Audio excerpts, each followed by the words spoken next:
युवक का नाम केशव था, युवती का प्रेमा।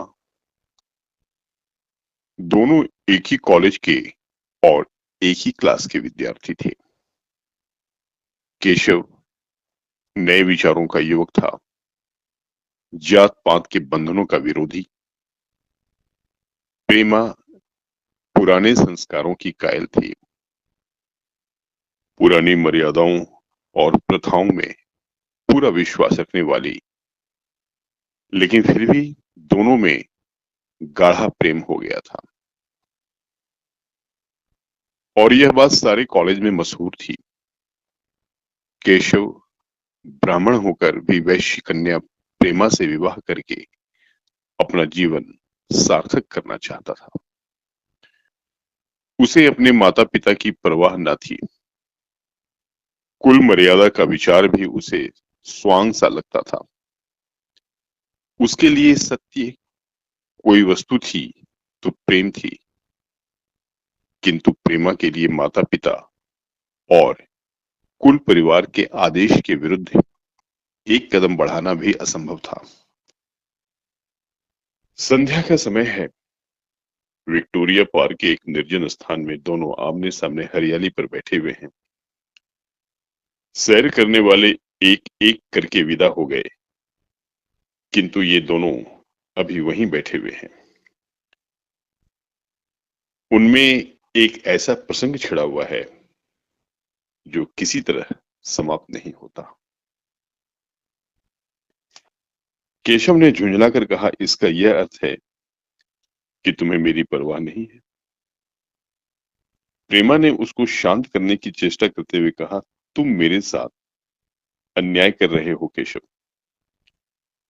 लेकिन मैं इस विषय को माता पिता के सामने कैसे छेड़ूं, यह मेरी समझ में नहीं आता। वे लोग पुरानी रूढ़ियों के भक्त हैं। मेरी तरफ से कोई ऐसी बात सुनकर मन में जो जो शंकाएं होंगी, उनकी तुम कल्पना कर सकते हो। केशव ने उग्र भाव से कहा, तो तुम भी उन्हीं पुरानी रूढ़ियों की गुलाम हो। प्रेमा ने अपनी बड़ी बड़ी आंखों से प्रेमा ने अपनी बड़ी बड़ी आंखों में मृदु स्नेह भरकर कहा, नहीं, मैं इनकी गुलाम नहीं हूं, लेकिन माता पिता की इच्छा मेरे लिए और सब चीजों से अधिक मान्य है। तुम्हारा व्यक्तित्व कुछ नहीं है, ऐसा ही समझ लो।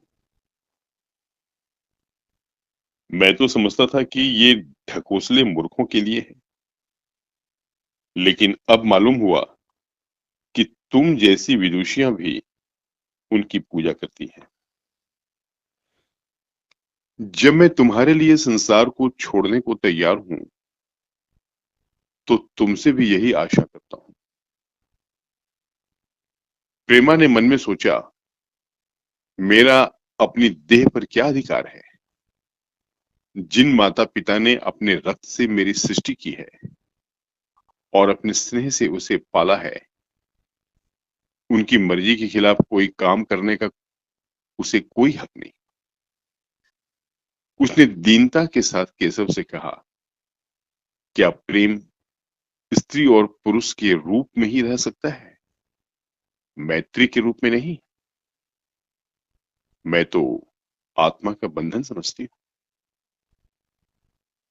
केशव ने कठोर भाव से कहा, इन दार्शनिक विचारों से तो मुझे पागल कर दोगी प्रेमा। बस इतना समझ लो, मैं निराश होकर जिंदा नहीं रह सकता। मैं प्रत्यक्षवादी हूं, और कल्पनाओं के संसार में प्रत्यक्ष का आनंद उठाना मेरे लिए असंभव है। यह कहकर उसने प्रेमा का हाथ पकड़कर अपनी ओर खींचने की चेष्टा की।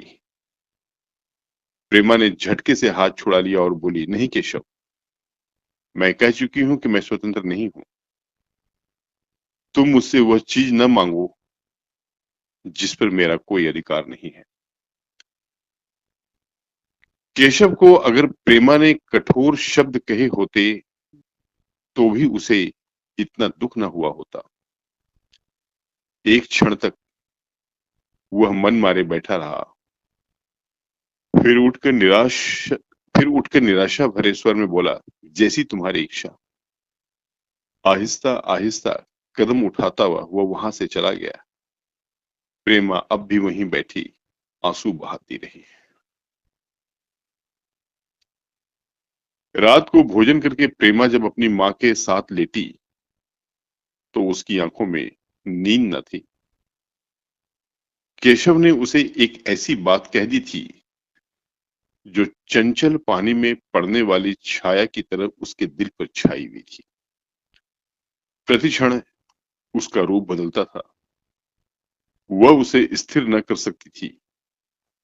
माता से इस विषय में कुछ कहे तो कैसे? लज्जा मुंह बंद कर देती थी। उसने सोचा, अगर केशव के साथ मेरा विवाह न हुआ तो उस समय मेरा क्या कर्तव्य होगा? अगर केशव ने कुछ उदंडता कर डाली तो मेरे लिए संसार में फिर क्या रह जाएगा? लेकिन मेरा बस ही क्या है? इन भांति भांति के विचारों में एक बात तो उसके मन में निश्चित हुई। वह यह थी कि केशव के बिना वह और किसी से विवाह न करेगी। उसकी माता ने पूछा, क्या तुझे अब तक नींद न आई? मैंने तुझसे कितनी बार कहा कि थोड़ा बहुत घर का काम काज किया कर, लेकिन तुझे किताबों से ही फुर्सत नहीं मिलती। 4 दिन में तू पराए घर जाएगी, कौन जाने कैसा घर मिले। अगर कुछ काम करने की आदत न रही तो कैसे निभाह होगा? प्रेमा ने भोलेपन से कहा, मैं पराए घर जाऊंगी ही क्यों? माता ने मुस्कुराकर कहा, लड़कियों के लिए यही तो सबसे बड़ी विपत्ति है बेटी। माँ बाप की गोद में पलकर ज्यों ही सयानी हुई, दूसरों की हो जाती है। अगर अच्छे प्राणी मिले तो जीवन आराम से कट गया, नहीं रो रो कर दिन काटना पड़ा।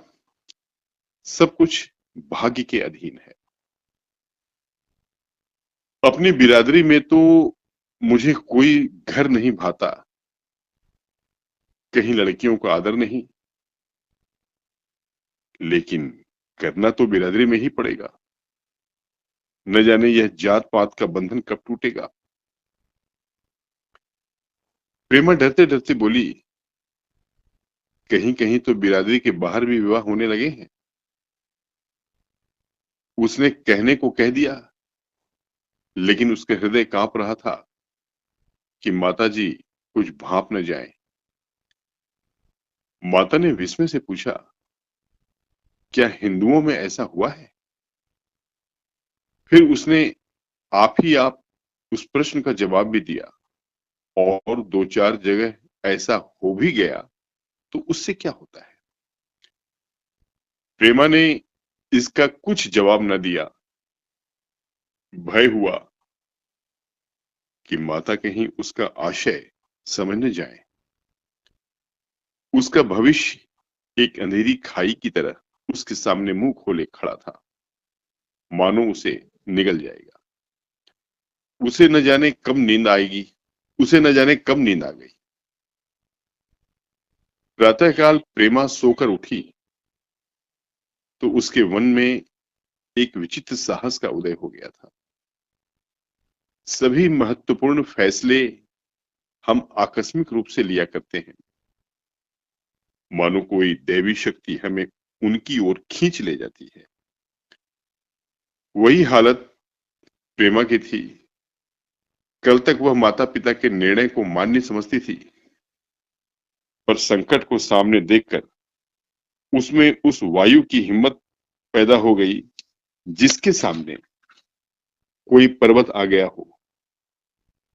वही मंद वायु प्रबल वेग से पर्वत के मस्तक पर चढ़ जाती है और उसे कुचलती हुई दूसरी तरफ जा पहुंचती है। प्रेमा मन में सोच रही थी माना यह देह माता पिता की है, किंतु आत्मा तो मेरी है। मेरी आत्मा को तो मेरी आत्मा को जो कुछ भुगतना पड़ेगा वह इसी देह से तो वह इसी देह से तो भुगतना पड़ेगा। अब वह इस विषय में संकोच करना अनुचित ही नहीं, घातक समझ रही थी। अपने जीवन को क्यों एक झूठे सम्मान पर बलिदान करे। उसने सोचा, विवाह का आधार अगर प्रेम ना हो तो वह देह का विक्रय है। आत्मसमर्पण तो बिना प्रेम के भी हो सकता है। इस कल्पना ही से कि न जाने किस अपरिचित युवक से उसका विवाह हो जाएगा, उसका हृदय विद्रोह कर उठा। वह अभी नाश्ता करके कुछ पढ़ने जा रही थी कि उसके पिता ने प्यार से पुकारा, मैं कल तुम्हारे प्रिंसिपल के पास गया था, वे तुम्हारी बड़ी तारीफ कर रहे थे। प्रेमा ने सरल भाव से कहा, आप तो यूं ही कहा करते हैं। नहीं, सच।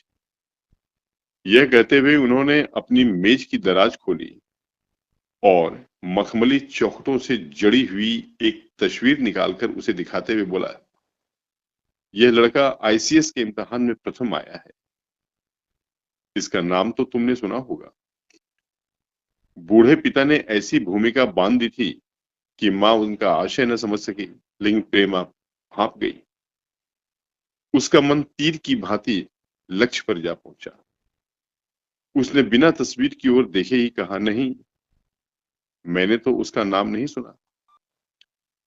पिता ने बनावटी आश्चर्य से कहा, क्या तुमने उसका नाम नहीं सुना? आज के दैनिक पत्र में उसका चित्र और जीवन वृत्तांत छपा है। प्रेमा ने रुखाई से जवाब दिया, होगा, मगर मैं तो उस परीक्षा का कोई महत्व नहीं समझती। मैं तो समझती हूँ जो लोग इस परीक्षा में बैठते हैं वे पल्ले सिरे के स्वार्थी होते हैं। आखिर उनका उद्देश्य इसके सिवा और क्या होता है कि अपने गरीब, निर्धन, दलित भाइयों पर शासन करें और खूब धन संचय करें। यह तो जीवन का कोई ऊंचा उद्देश्य नहीं है। इस आपत्ति में जलन थी, अन्याय था, निर्दयता थी। पिताजी ने समझा था प्रेमा यह बखान सुनकर लट्टू हो जाएगी। यह जवाब सुनकर तीखे स्वर में बोले, तू तो ऐसी बातें कर रही है जैसे तेरे लिए धन और अधिकार का कोई मूल्य ही नहीं। प्रेमा ने ढिठाई से कहा, हाँ, मैं तो इसका मूल्य नहीं समझती। मैं आदमी में त्याग देखती हूँ। मैं ऐसे युवक को जानती हूँ जिन्हें यह पद जबरदस्ती भी दिया जाए तो स्वीकार न करेंगे। पिता ने उपहास के ढंग से कहा, यह तो आज मैंने नई बात सुनी। मैं तो देखता हूँ छोटी छोटी नौकरियों के लिए लोग मारे मारे फिरते हैं। मैं जरा उस लड़के की सूरत देखना चाहता हूँ जिसमें इतना त्याग हो। मैं तो उसकी पूजा करूंगा। शायद किसी दूसरे अवसर पर यह शब्द सुनकर प्रेमा लज्जा से सिर झुका लेती, पर इस समय उसकी दशा उस सिपाही की सी थी जिसके नीचे गहरी खाई हो। आगे बढ़ने के सिवा उसके लिए और कोई मार्ग न था। अपने आवेश को संयम से दबाती हुई, आंखों में विद्रोह भरे, वह अपने कमरे में गई और केशव के कई चित्रों में से वह एक चित्र चुनकर लाई जो उसकी निगाह में सबसे खराब था और पिता के सामने रख दिया। बूढ़े पिता ने चित्र को उपेक्षा के भाव से देखना चाहा, लेकिन पहली दृष्टि में ही उसने उन्हें आकर्षित कर लिया। ऊंचा कद था और दुर्बल स्वास्थ्य और संयम का परिचय दे रहा था। मुख पर प्रतिभा का तेज न था, पर विचारशीलता का कुछ ऐसा प्रतिबिंब था जो उसके मन में विश्वास पैदा करता था। उन्होंने उस चित्र की ओर देखते हुए पूछा, यह किसका चित्र है? प्रेमा ने संकोच से सिर झुकाकर कहा, यह मेरी ही क्लास में पढ़ते हैं, अपनी ही बिरादरी का है। प्रेमा की मुख मुद्रा धूमिल हो गई। इसी प्रश्न के उत्तर पर उसकी किस्मत का फैसला हो जाएगा। उसके मन में पछतावा हुआ कि व्यर्थ में इस चित्र को यहां लाई। उसमें एक क्षण के लिए तो दृढ़ता आई थी। वह इस पैने प्रश्न के सामने कातर हो उठी। दबी हुई आवाज में बोली, जी नहीं, वह ब्राह्मण है। और यह कहने के साथ ही क्षुब्ध होकर कमरे से निकल गई, मानो यहां की वायु में उसका गला घुटा जा रहा हो और दीवार की आड़ में होकर रोने लगी। लाला जी को तो पहले ऐसा क्रोध आया कि प्रेमा को बुलाकर साफ साफ कह दे कि यह असंभव है। वे उसी गुस्से में दरवाजे पर आए, लेकिन प्रेमा को रोते देखकर नम्र हो गए। इस युवक के प्रति प्रेमा के मन में क्या भाव है, यह उनसे छिपा न रहा। वे स्त्री शिक्षा के पूरे समर्थक थे, लेकिन इसके साथ ही कुल मर्यादा की रक्षा भी करना चाहते थे। अपनी ही जाति के सुयोग्य वर्ग के लिए अपना सर्वस्व अर्पण कर सकते थे, लेकिन उस क्षेत्र के बाहर कुलीन से कुलीन और योग्य से योग्य वर्ग की कल्पना भी उनके लिए सही थी। इससे बड़ा अपमान वे सोच भी न सकते थे। उन्होंने कठोर स्वर में कहा, आज से कॉलेज जाना बंद कर दो। अगर शिक्षा कुल मर्यादा को डुबोना ही सिखाती है तो कुशिक्षा है। प्रेमा ने कातर कंठ से कहा, परीक्षा तो समीप आ गई है। लाला जी ने दृढ़ता से कहा, आने दो, और फिर अपने कमरे में जाकर विचारों में डूब गए। 6 महीने गुजर गए। लाला जी ने घर में आकर पत्नी को एकांत में बुलाया और बोले, जहां तक मुझे मालूम हुआ है, केशव बहुत ही सुशील और प्रतिभाशाली युवक है। मैं तो समझता हूं प्रेमा इस शोक में घुल घुल कर प्राण दे देगी। तुमने भी समझाया, मैंने भी समझाया, दूसरों ने भी समझाया, पर उस पर कोई असर होता ही नहीं। ऐसी दशा में हमारे लिए क्या उपाय है? उनकी पत्नी ने चिंतित भाव से कहा, कर तो दोगे, लेकिन रहोगे कहां? न जाने कहां से यह कुलच्छिनी मेरी कोख में आई।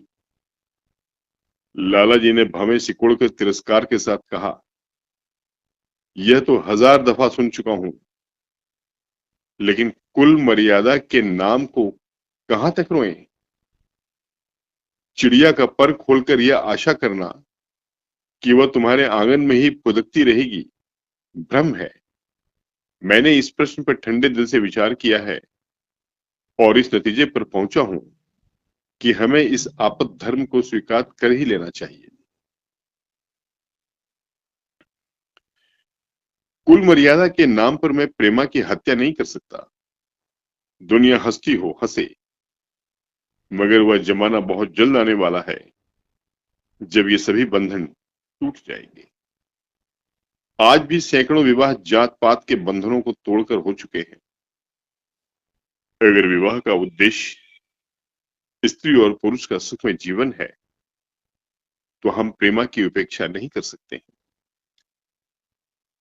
वृद्धा ने क्षुब्ध होकर कहा, जब तुम्हारी यही इच्छा है तो मुझसे क्या पूछते हो?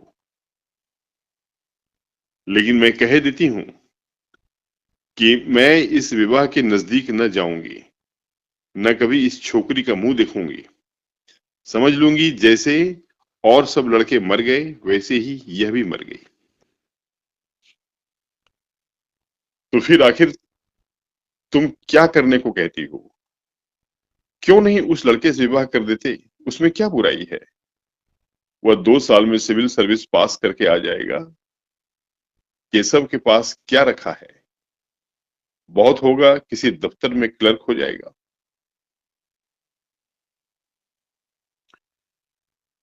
और अगर प्रेमा प्राण हत्या कर ले तो कर ले। तुम तो उसे और शह देते हो। जब उसे हमारी परवाह नहीं है तो हम उसके लिए अपने नाम को क्यों कलंकित करें? प्राण हत्या करना कोई खेल नहीं, यह सब धमकी है। मन घोड़ा है, जब तक उसे लगाम न दो पुट्ठे पर हाथ भी न रखने देगा। जब उसके मन का यह हाल है तो कौन कहे केशव के साथ ही जिंदगी भर निवाह करेगी। जिस तरह आज उससे प्रेम है उसी तरह कल दूसरे से हो सकता है। तो क्या पत्ते पर अपना मांस बिकवाना चाहते हो? लाला जी ने स्त्री को प्रश्न सूचक दृष्टि से देखकर कहा, और अगर वह कल खुद जाकर केशव से विवाह कर ले तो तुम क्या कर लोगी? फिर तुम्हारी कितनी इज्जत रह जाएगी? वह चाहे संकोचवश या हम दोनों के लिहाज से ही यूं ही बैठी रहे, पर यदि जिद पर कमर बांध ले हम तुम कुछ नहीं कर सकते। इस समस्या का ऐसा भीषण अंत भी हो सकता है, यह इस वृद्ध के ध्यान में भी न आया था। यह प्रश्न बम के गोले की तरह उसके मस्तक पर गिरा। एक क्षण तक वह अवाक बैठी रह गई, मानो इस आघात ने उसकी बुद्धि की धज्जियां उड़ा दी हो। फिर पराभूत होकर बोली, तुम्हें अनोखी कल्पनाएं सोचती हैं। मैंने तो आज तक कभी भी नहीं सुना कि किसी कुलीन कन्या ने अपनी इच्छा से विवाह किया है। तुमने ना सुना हो, लेकिन मैंने सुना है और देखा है, और ऐसा होना बहुत संभव है। जिस दिन ऐसा होगा उस दिन तुम मुझे जीती ना देखोगे। मैं यह नहीं कहता कि ऐसा होगा ही, लेकिन होना संभव है। तो जब ऐसा होना है तो इससे तो यही अच्छा है कि हम ही इसका प्रबंध करें। जब नाक ही कट रही है तो तेज छुरी से क्यों ना कटे। कल केशव को बुलाकर देखो क्या कहता है। केशव के पिता सरकारी पेंशनर थे। मिजाज के चिड़चिड़े और कृपण, धर्म के आडंबरों में ही उनके चित्त को शांति मिलती थी। कल्पना शक्ति का अभाव था, किसी के मनोभावों का सम्मान न कर सकते थे। वे अब भी उस संसार में रहते थे जिसमें उन्होंने अपने बचपन और जवानी के दिन काटे थे। नवयुग की बढ़ती हुई लहर को वे सर्वनाश कहते थे, और कम से कम अपने घर को दोनों हाथों और दोनों पैरों का जोर लगाकर उसे बचाए रखना चाहते थे। इसलिए जब एक दिन प्रेमा के पिता उनके पास पहुंचे और केशव से प्रेमा के विवाह का प्रस्ताव किया, तो बूढ़े पंडित जी अपने आपे में न रह सके। धुंधली आंखें फाड़कर बोले, आप भंग तो नहीं खा गए? इस तरह का संबंध, और चाहे जो कुछ हो, विवाह नहीं। मालूम होता है आपको भी नए जमाने की हवा लग गई। बूढ़े बाबूजी ने नम्रता से कहा, मैं खुद ऐसा संबंध नहीं पसंद करता। इस विषय में मेरे भी यही विचार हैं जो आपके, पर बात ऐसी आ पड़ी है कि मुझे विवश होकर आपकी सेवा में आना पड़ा। आजकल के लड़के और लड़कियां कितने स्वेच्छाचारी हो गए हैं, यह तो आप जानते ही हैं। हम बूढ़े लोगों के लिए जब अपने सिद्धांतों की रक्षा करना कठिन हो गया है, मुझे भय है कि कहीं ये दोनों निराश होकर अपनी जान पर न खेल जाएं। बूढ़े पंडित जी जमीन पर पांव पटकते हुए गरज उठे, आप क्या कहते हैं साहब? आपको शर्म नहीं आती? हम ब्राह्मण हैं, और ब्राह्मणों में भी कुलीन।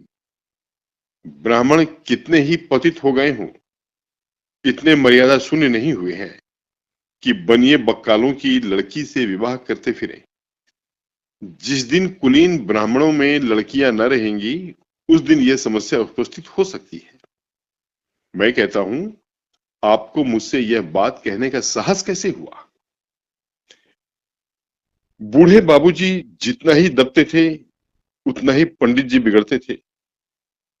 यहां तक कि लाला जी अपना अपमान ज्यादा न सह सके और अपनी तकदीर को कोसते हुए चले गए। उसी वक्त केशव कॉलेज से आया। पंडित जी ने तुरंत उसे बुलाकर कठोर कंठ से कहा, मैंने सुना है तुमने किसी बनिए की लड़की से अपना विवाह कर लिया है। यह खबर कहां तक सही है? केशव ने अनजान बनकर पूछा, आपसे किसने कहा? किसी ने कहा। मैं पूछता हूं, यह बात ठीक है या नहीं? अगर ठीक है तो तुमने अपनी मर्यादा को डुबाने का निश्चय कर लिया है, तो तुम्हारे लिए हमारे घर में कोई स्थान नहीं है। तुम्हें मेरी कमाई पर एक धेला भी नहीं मिलता। मेरे पास जो कुछ है वह मेरी अपनी कमाई है।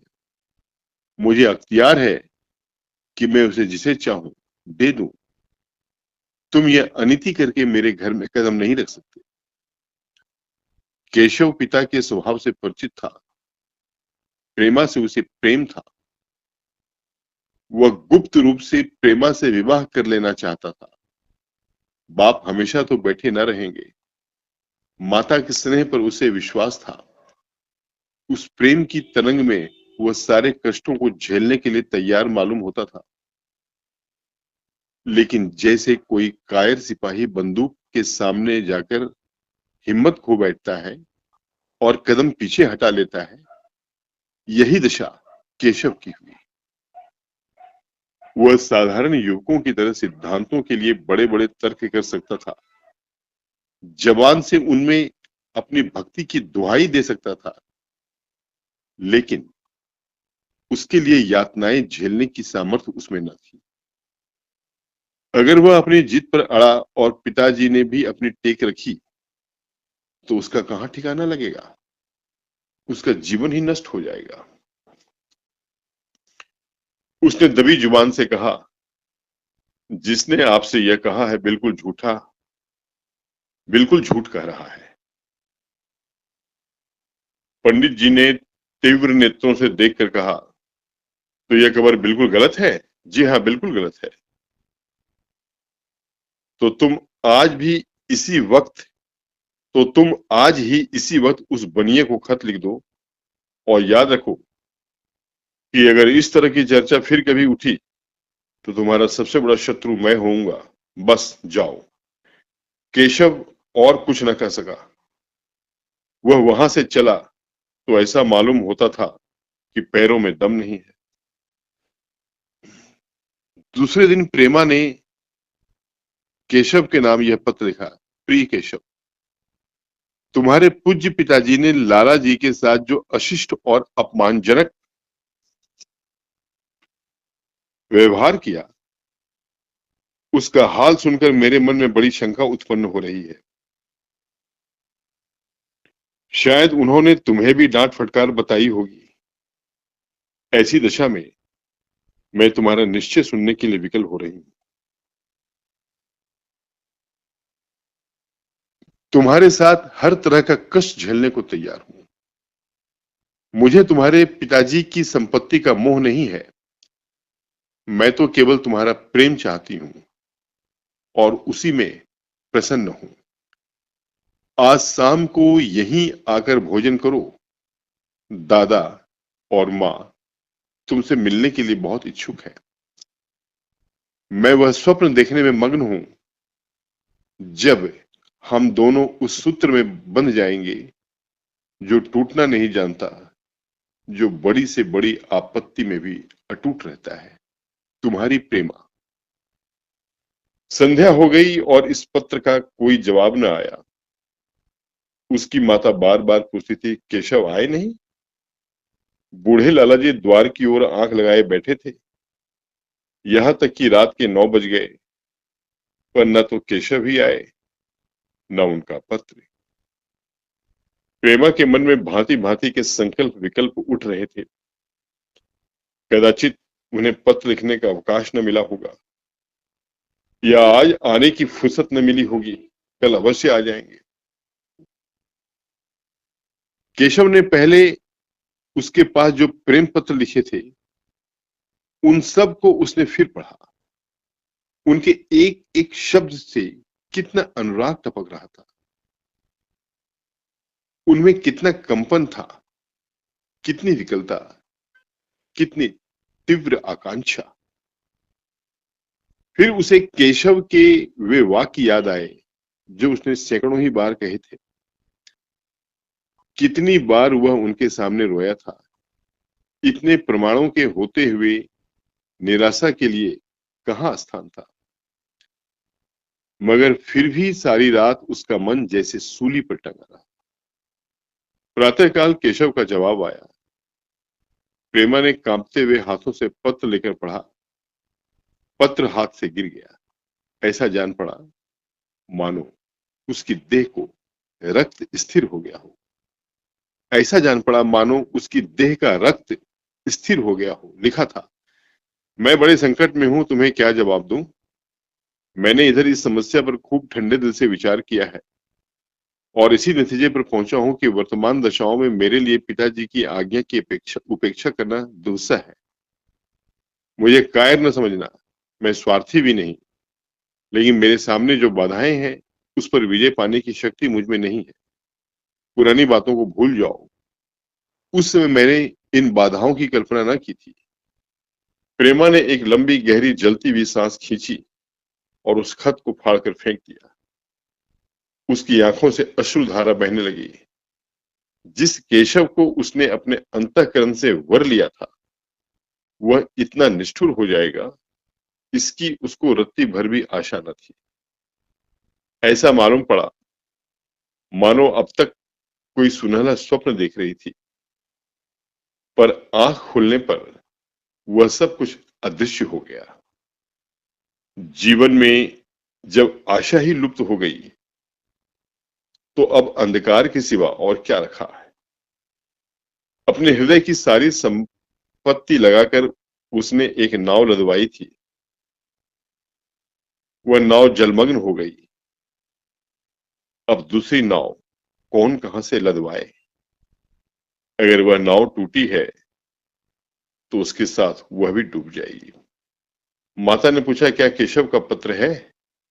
प्रेमा ने भूमि की ओर ताकते हुए कहा, हाँ, उनकी तबीयत अच्छी नहीं है। इसके सिवा वह और क्या कहे। केशव की निष्ठुरता और बेवफाई का समाचार पाकर लज्जित होने का साहस उसमें न था। दिन भर वह घर के काम धंधों में लगी रही, मानो उसे कोई चिंता ही नहीं। रात को उसने सबको भोजन कराया, खुद भी भोजन किया और बड़ी देर तक हारमोनियम पर गाती रही। मगर सवेरा हुआ तो उसके कमरे में उसकी लाश पड़ी हुई थी। प्रभात की सुनहरी किरणें उसके पीले मुख को जीवन की आभा प्रदान कर रही थी।